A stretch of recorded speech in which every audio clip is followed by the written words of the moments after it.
হে আমার দোস্ত, আপনি যা চান আমি আল্লাহ আপনাকে তাই দিব, যতক্ষণ পর্যন্ত আপনি সন্তুষ্ট না হবেন। বলেন সুবহানাল্লাহ।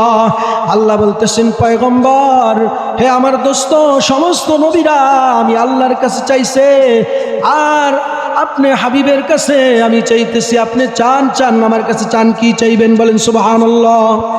তাহলে আল্লাহ তাআলা হুজুর সাল্লাল্লাহু আলাইহি সাল্লামকে মেসেজ দিলেন যে আপনি যা চাইবেন তাই দেওয়া হবে, যতক্ষণ সন্তুষ্ট না হবেন।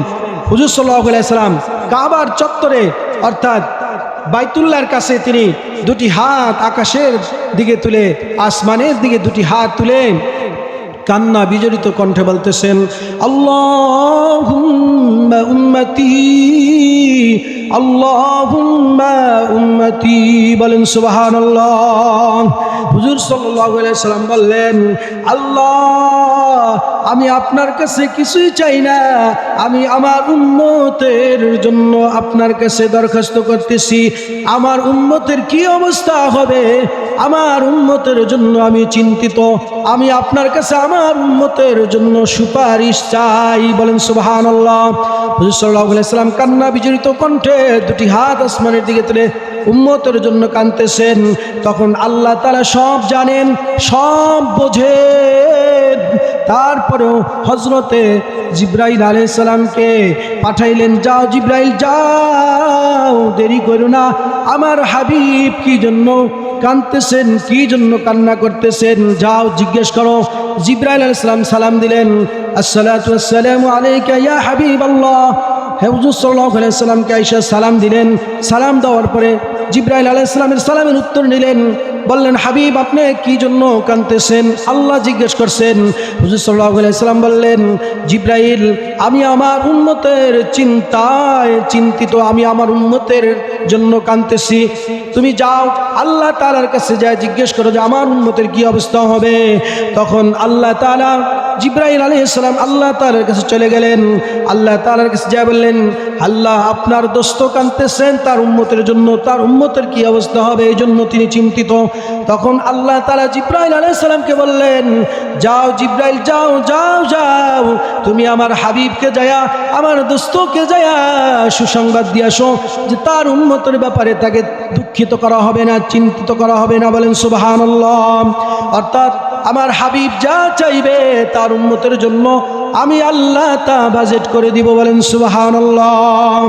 এজন্য হুজুর সাল্লাল্লাহু আলাইহি ওয়াসাল্লাম একটা হাদিস শরীফের ভিতরে বলেন, লিকুল্লি নাবিয়্যিন দাওয়াতুন মুস্তাজাবাতুন ফাতাআজ্জালা কুল্লু নাবিয়্যিন দাওয়াতাহু ফি উম্মতিহি ওয়া ইন্নী ইখতাবাতু দাওয়াতি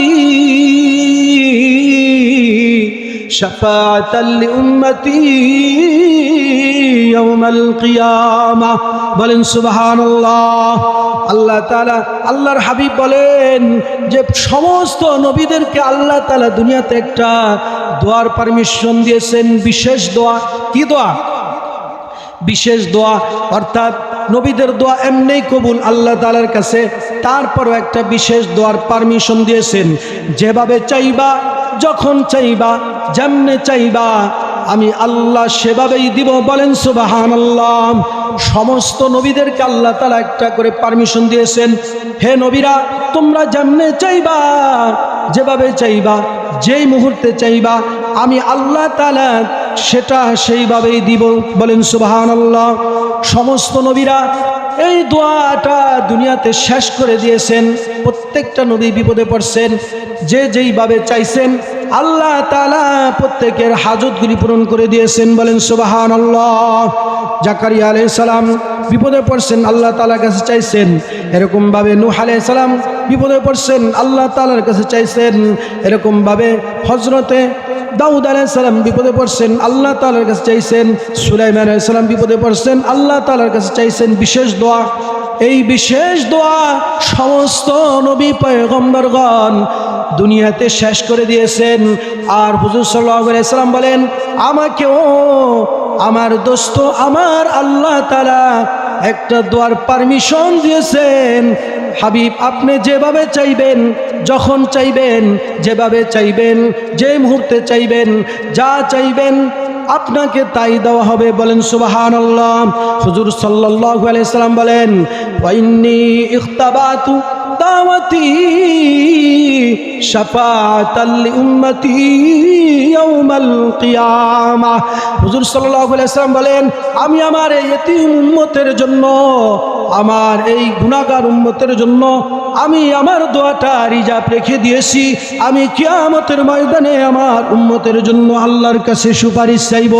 জোরে জোরে বলেন সুবহানাল্লাহ। এই দোয়াটা আল্লাহ তাআলা কিয়ামতের ময়দানে রেখে দিয়েছেন রিজার্ভ। কি রেখে দিয়েছেন? রিজার্ভ রেখে দিয়েছেন। আরো জোরে বলেন সুবহানাল্লাহ। রিজার্ভ রেখে দিয়েছে এই দোয়াটা আল্লাহ তাআলা। আল্লাহর হাবিব বলেন যে যখন এরকম ভাবে আমার উম্মত এরকম হিসাব নিকাশ শুরু হবে, কিয়ামতের ময়দান শুরু হবে, কিয়ামতের ময়দান আল্লাহ তাআলা শুরু করবেন না, দেরি করতে থাকবেন। 50,000 বছর পর্যন্ত মানুষ দাঁড়িয়ে থাকবে। এরকম কারো এরকম সেখানে এরকম গরম হবে, সূর্য মাথার কাছে চলে আসবে, মানুষের নিচে তামার জমি হবে, মানুষের মগজ, মাথার মগজ টকবক করে উতরাইতে থাকবে, মাথা টাস টাস করে ফেটে যাবে, মাথার মগজগুলি পড়তে থাকবে, মানুষ ঘামার পরেশান হয়ে যাইবে, ঘর্মাক্ত হয়ে যাইবে, এরকম পিপাসার্ত হয়ে যাইবে, পিপাসায় জিহ্বা বের হয়ে যাইবে। তারপর এরকম মগজ পড়তে থাকবে আর মগজগুলি চেটে চেটে খেতে থাকবে। এরকম পরিস্থিতিতে সমস্ত নবীদের কাছে উম্মতরা চলে যাবে আদম আলাইহিস সালামের কাছে। আদম আলাইহিস সালাম বলবেন যে আমার কাছে যাও না, তোমরা নূহ আলাইহিস সালামের কাছে যাও, নূহ আলাইহিস সালামের কাছে যাও। এরকমভাবে নূহ আলাইহিস সালামের কাছে চলে আসবে। নূহ আলাইহিস সালামের কাছে চলে আসার পরে নূহ আলাইহিস সালাম বলবে আমার কাছে না, তোমরা এরকম ঈসা আলাইহিস সালামের কাছে যাও, মূসা আলাইহিস সালামের কাছে যাও। এরকম যেতে যেতে সমস্ত নবীদের শেষ হয়ে যাবে, কোনো নবী সুপারিশ করার। এরকম কিয়ামতের ময়দান বিচার কাজ শুরু করবেন, আল্লাহ তাআলার কাছে যেয়ে বলবেন, এই সাহস পাইবে না। তখন সমস্ত নবীরা বলবেন তোমরা শেষ নবী মুহাম্মদুর রাসূলুল্লাহ সাল্লাল্লাহু আলাইহি সাল্লামের কাছে চলে যাও। বলেন সুবহানাল্লাহ। তখন হুজুর সাল্লাল্লাহু আলাইহি সাল্লামের কাছে সমস্ত উম্মতগুলি চলে আসবে। হুজুর সাল্লাল্লাহু আলাইহি সাল্লাম বলবেন তখন আমি আল্লাহ তাআলার আরশের নিচে সেজদায় পড়ে যাইব এবং আল্লাহ তাআলার এমন প্রশংসা করতে থাকব যেই প্রশংসা আমার এখন জানা নাই, আল্লাহ তাআলা সেখানে আমাকে শিখিয়ে দিবেন। বলেন সুবহানাল্লাহ। এমন প্রশংসা শুরু করব, তখন আল্লাহ তাআলা বলবেন ইরফা রাসাক ওয়াসাল তুতা ওয়াশফা তুশাফা। ইয়া মুহাম্মদ, হে মুহাম্মদ, তুমি তোমার মাথা উঠাও এবং তুমি যা চাইবা আমি আল্লাহ তোমাকে তাই দিব। তুমি যার জন্য সুপারিশ করবা আমি আল্লাহ তোমার সুপারিশ মঞ্জুর করে নিব। বলেন সুবহানাল্লাহ। হুজুর সাল্লাল্লাহু আলাইহি সাল্লাম আমাদের জন্য এত কিছু করে গেলেন। এই দুনিয়ার 23টা বছরের জিন্দেগি তিনি খালি উম্মতের জন্যই বিসর্জন দিয়েছেন। তার জীবনে কোনো কিছু ব্যাংক ব্যালেন্স এরকম অট্টালিকা, বালাখানা, গাড়ি বাড়ি কোনো কিছু করেন নাই। তার যখন মৃত্যু হয় তখন তার ব্যালেন্স ছিল শূন্য, কিছুই তিনি রেখে যান নাই।